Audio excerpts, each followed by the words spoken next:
Scroll marked 1. Today I begin a new life. Today I shed my old skin, which hath too long suffered the bruises of failure and the wounds of mediocrity. Today I am born anew, and my birthplace is a vineyard where there is fruit for all. Today I will pluck grapes of wisdom from the tallest and fullest vines in the vineyard, for these were planted by the wisest of my profession who have come before me, generation upon generation. Today I will savor the taste of grapes from these vines, and verily I will swallow the seed of success buried in each, and new life will sprout within me. The career I have chosen is laden with opportunity, yet it is fraught with heartbreak and despair, and the bodies of those who have failed, were they piled one atop another, would cast its shadow down upon all the pyramids of the earth. Yet I will not fail as the others, for in my hands I now hold the charts which will guide me through perilous waters to shores which only yesterday seemed but a dream. Failure no longer will be my payment for struggle. Just as nature made no provision for my body to tolerate pain, neither has it made any provision for my life to suffer failure. Failure, like pain, is alien to my life. In the past I accepted it as I accepted pain. Now I reject it, and I am prepared for wisdom and principles which will guide me out of the shadows into the sunlight of wealth, position, and happiness, far beyond my most extravagant dreams, until even the golden apples in the garden of Hesperides will seem no more than my just reward.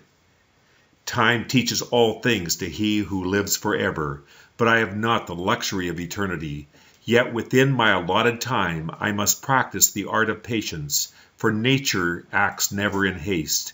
To create the olive, king of all trees, 100 years is required. An onion plant is old in 9 weeks. I have lived as an onion plant. It has not pleased me. Now I would become the greatest of olive trees, and in truth the greatest of salesmen. And how will this be accomplished? For I have neither the knowledge nor the experience to achieve greatness, and already I have stumbled into ignorance and fallen into pools of self-pity. The answer is simple. I will commence my journey unencumbered with either the weight of unnecessary knowledge or the handicap of meaningless experience. Nature already has supplied me with knowledge and instinct far greater than any beast in the forest, and the value of experience is overrated, usually by old men who nod wisely and speak stupidly. In truth, experience teaches thoroughly, yet her course of instruction devours men's years, so the value of her lessons diminishes with the time necessary to acquire her special wisdom. The end finds it wasted on dead men. Furthermore, experience is comparable to fashion. An action that proves successful today will be unworkable and impractical tomorrow. Only principles endure, and these I now possess. For the laws that will lead me to greatness are contained in the words of these scrolls. What they will teach me is more to prevent failure than to gain success. For what is success other than a state of mind? Which two among 1,000 wise men will define success in the same words? Yet failure is always described but one way. Failure is man's inability to reach his goals in life, whatever they may be. In truth, the only difference between those who have failed and those who have succeeded lies in the difference of their habits.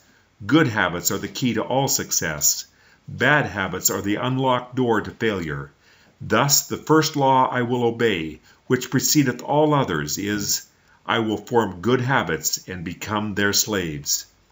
As a child I was slave to my impulses. Now I am slave to my habits, as are all grown men. I have surrendered my free will to the years of accumulated habits, and the past deeds of my life have already marked out a path which threatens to imprison my future. My actions are ruled by appetite, passion, prejudice, greed, love, fear, environment, habit, and the worst of these tyrants is habit. Therefore, if I must be a slave to habit, let me be a slave to good habits. My bad habits must be destroyed, and new furrows prepared for good seed. I will form good habits and become their slave. And how will I accomplish this difficult feat? Through these scrolls it will be done, for each scroll contains a principle which will drive a bad habit from my life and replace it with one which will bring me closer to success.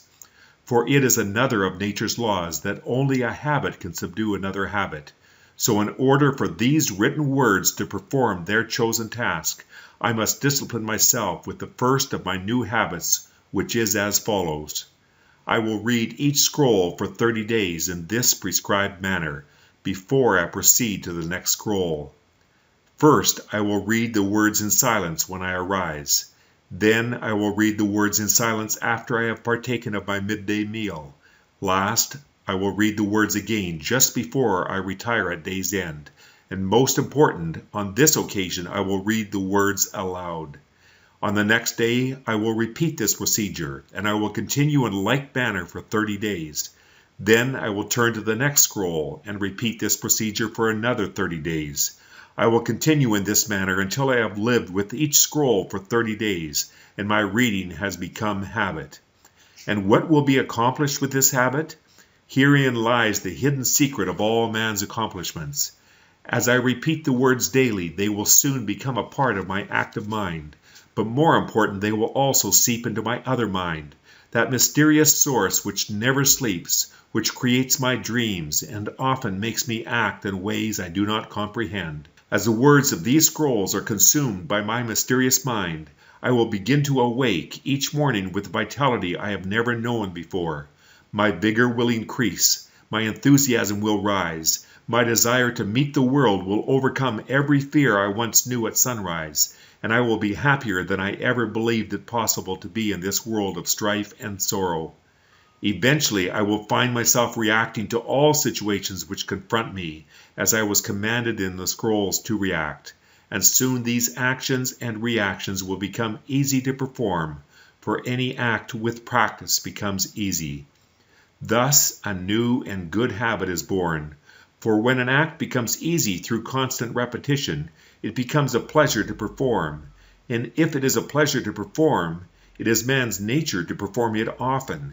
When I perform it often, it becomes a habit, and I become its slave. And since it is a good habit, this is my will. Today I begin a new life, and I make a solemn oath to myself that nothing will retard my new life's growth. I will lose not a day from these readings, for that day cannot be retrieved, nor can I substitute another for it.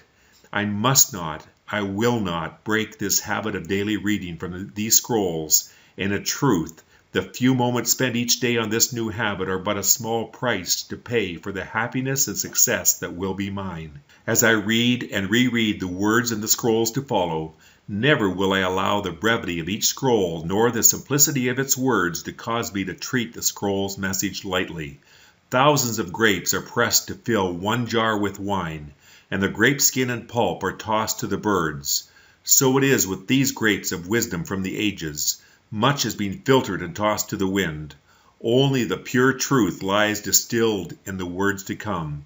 I will drink as instructed and spill not a drop, and the seed of success I will swallow. Today my old skin has become as dust. I will walk tall among men, and they will know me not. For today I am a new man with a new life.